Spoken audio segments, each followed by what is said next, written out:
அதிமுகவை ஒருங்கிணைக்க வேண்டும் என்ற எதிர்பார்ப்பு லோக்சபா தேர்தல் தோல்விக்கு பின் அக்கட்சிக்கு உள்ளும் வெளியேயும் அதிகமாக இருக்கிறது. முன்பு சசிகலா பேசி வந்தார். தேர்தலில் தோற்ற பின் இப்போது பன்னீர்செல்வமும் வலியுறுத்தி வருகிறார். ஆனால் இதில் பழனிசாமிக்கு துளியும் விருப்பமில்லை. லோக்சபா தேர்தல் தோல்வி தொடர்பாக தொகுதி வாரியாக நிர்வாகிகளுடன் அதிமுக தலைமை ஆலோசனை நடத்தி வருகிறது. 10ஆம் தேதி நடந்த கூட்டத்தின் போதே அதிமுக ஒருங்கிணைப்பு பற்றி யாரும் பேசக்கூடாது என்று பழனிசாமி நிர்வாகிகளுக்கு கண்டிஷன் போட்டிருந்தார். ஆனால் அதையும் தாண்டி ஒருங்கிணைப்பு பற்றிய கோரிக்கை எழுந்துள்ளது. இன்று அரக்கோணம் லோக்சபா தொகுதி கட்சி நிர்வாகிகளுடன் ஆலோசனை நடந்தது. அப்போது சசிகலா, OPS, டிடிவி தினகரன் உள்ளிட்டோரை மீண்டும் கட்சியில் சேர்க்க வேண்டுமென சில நிர்வாகிகள் கூறியிருக்கிறார்கள். அதற்கு பழனிசாமி முடியாது என கூறியிருக்கிறார். சசிகலா, OPS, டிடிவி, வைத்தியலிங்கம் ஆகியோருக்கு அதிமுகவில் இனியும் இடமில்லை.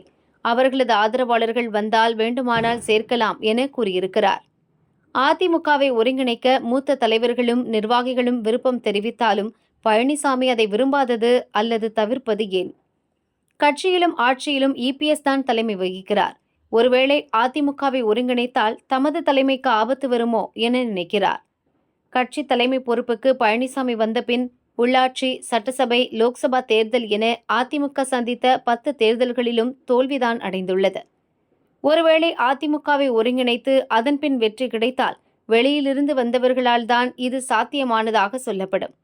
கட்சிக்குள் அவர்களின் கை ஓங்கும். அதன்பின் தம்மை ஓரங்கட்டி விடுவார்கள் என நினைக்கிறார்.